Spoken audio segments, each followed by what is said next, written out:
What is up, everybody? How are all my fellow lunatics out there doing? We are back. Welcome back to Rational Lunatic Media. Now, I know I took a couple months off. My bad. Life has just been on my ass lately. The best way I can put it is I'm looking for a second job. I work a full time job, I'm a machine operator at night, but I need more money. So I've just been out there dealing with everything, trying to get, life situated a little better than what it is. Not that it's bad, but you know what I mean? When I'm going through it, I'm going through it, just like anybody else. But we're back. I apologize. I know it was a lot longer than I planned on taking off. I plan on taking a couple weeks. It's been a couple months, so forgive me, I'm a little bit rusty, but we're here. Anyway, for today's story, we have a correctional officer who was smuggling cell phones and edibles into a Colorado jail. That's coming up right now on Rational Lunatic Media. Now, this report comes directly from Fox 59 News, read to you by yours truly as always. Before we get started though, click that like button, flick that ding notification bell so you can stay up to date on all my latest content. I am back, no more hiatus. I'm good. I'm here. Stories every day. With that being said, catch me on TikTok, Patreon, YouTube, Patreon, $5 a month, members only, not safe for life news. Those are pretty much sexual abuse of, cops and officials, sexually abusing inmates, children, stuff like that. Stories that are really hard to hear, so that's for members only on my Patreon. Last time I checked, I didn't have any members on Patreon, but I haven't been there in a couple months. So if you are on my Patreon, I'll see you in a little bit, a little later today. But if you are on there, I apologize. I will be back on there today. Anyway, hopefully there was plenty of stories on there from my past videos to keep you going for the last couple months. With that being said, excuse me, let's get into this juicy little nugget, shall we? All right. And excuse me. This is a Indianapolis area crime. Correctional officer accused of smuggling cell phone THC edibles into Delaware, Colorado jail. Muncie, Indiana. A correctional officer allegedly admitted to being paid off to sneak contraband to inmates housed in the Delaware County Jail. Oh, Delaware County. I said Colorado. My bad. It's Delaware County, not Colorado. This was in Indiana.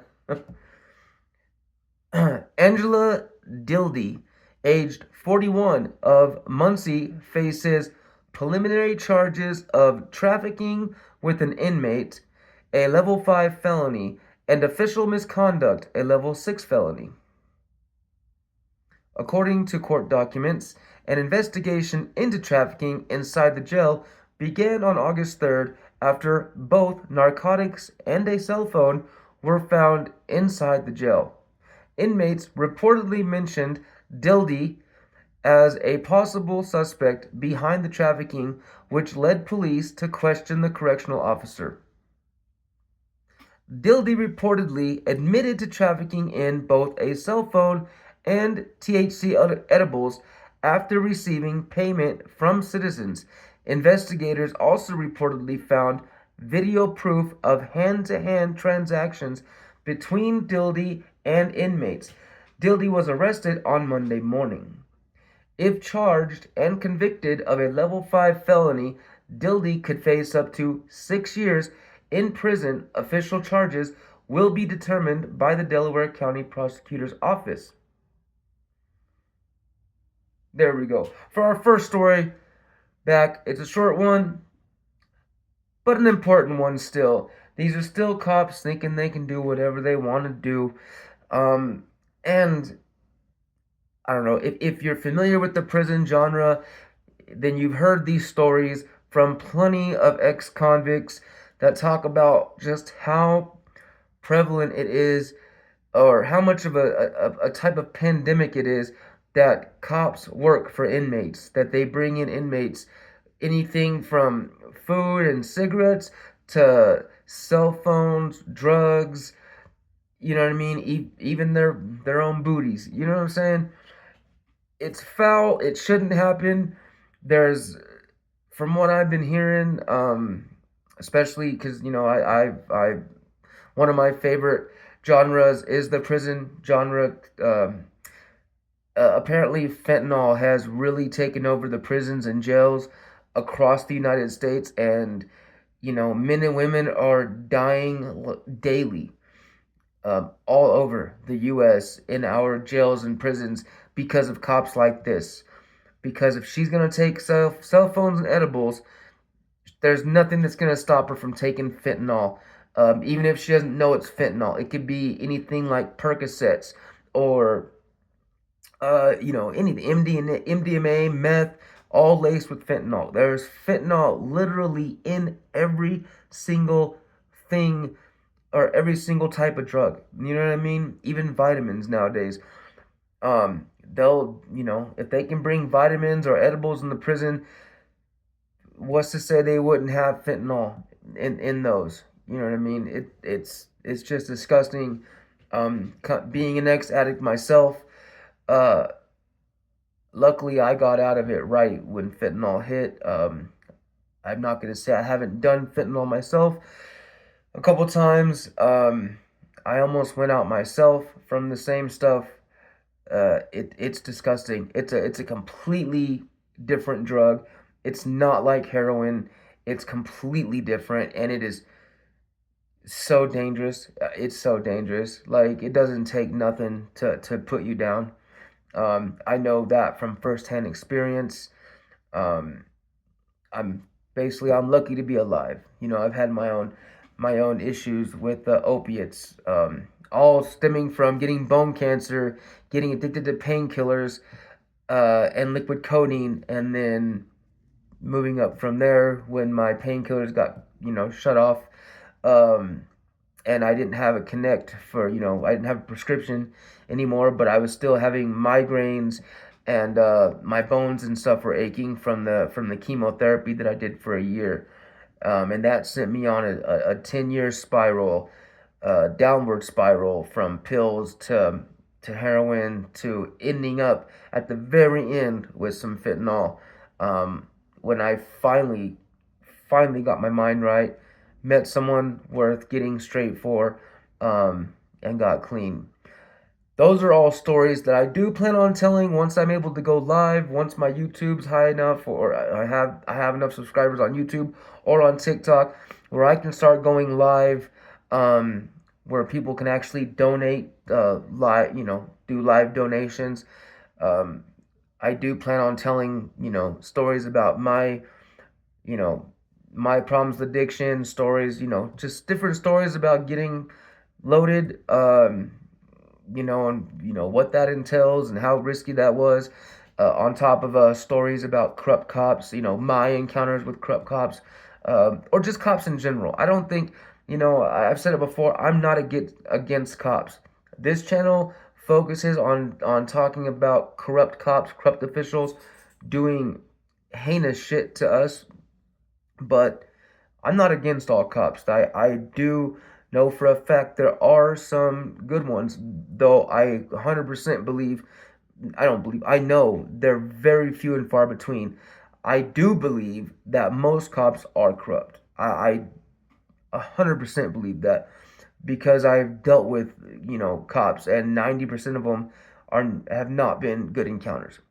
But there have been a few decent ones. So once I can go live, we're going to be telling those stories. So, like I said, hit that subscribe button, go to YouTube, subscribe there. Let's bring these subscriber counts up so I can go live, so we can talk about it. I also want to know about your encounters. So once I can go live, I can start talking to people You know, you can leave comments about your story, and I can tell your story from what you leave in the comments about what you've been through with cops and your experiences, that you know, or even your experiences with addiction.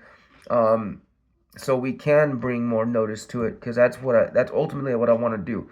I want to bring um, I want to bring more. I want to bring it to the forefront about corrupt officials, but addiction, mental health, um, so we can all kind of get through this together. You know what I mean? I deal with depression. I have severe bipolar and ADHD. I do not take medication. I do not take anything. I do drink occasionally, and I mean, the last couple months, I won't lie, I've been on a little bit of a bender because life has just been kind of, you know, kicking me in the balls a little bit. So, you know, I started drinking kind of daily there, and my inhibitions kind of, my, you know, my what's it called? My ambition kind of dropped off. So that's another reason I haven't really been doing videos. I was struggling with that for a little bit, but I have been completely sober now for a little over a week. I'm trying to kind of stay off the sauce too, because it's rough. It's rough when you have severe ADHD, bipolar disorder, to not self medicate. It's. I'm not saying it's. I'm not saying it's harder. I don't know if it's harder for me versus you know, someone that doesn't have those problems, but it feels like it's harder. You know what I mean? But I'm also an addict. I have a very addictive personality, but that's no excuse, because all you have to do is not do it. So I'm working on it. Cross your fingers, cross your fingers that I can stick with it, and yeah, let's just continue on from here. I hope you guys have been doing well. Oh, I hope everybody's having a good life. I hope you all aren't struggling as much as I have been, and if you are, just keep pushing forward. They say it gets better. I hold on to that hope, and move forward with everyone, each and every one of you. With that being said, thank you for being here. If you haven't done it yet, hit that like button, hit that subscribe bell, hit that subscribe button, click that notification bell. And as we always say at the end of these things, until the next time, you all, stay healthy, stay free, and stay wild. Till the next time.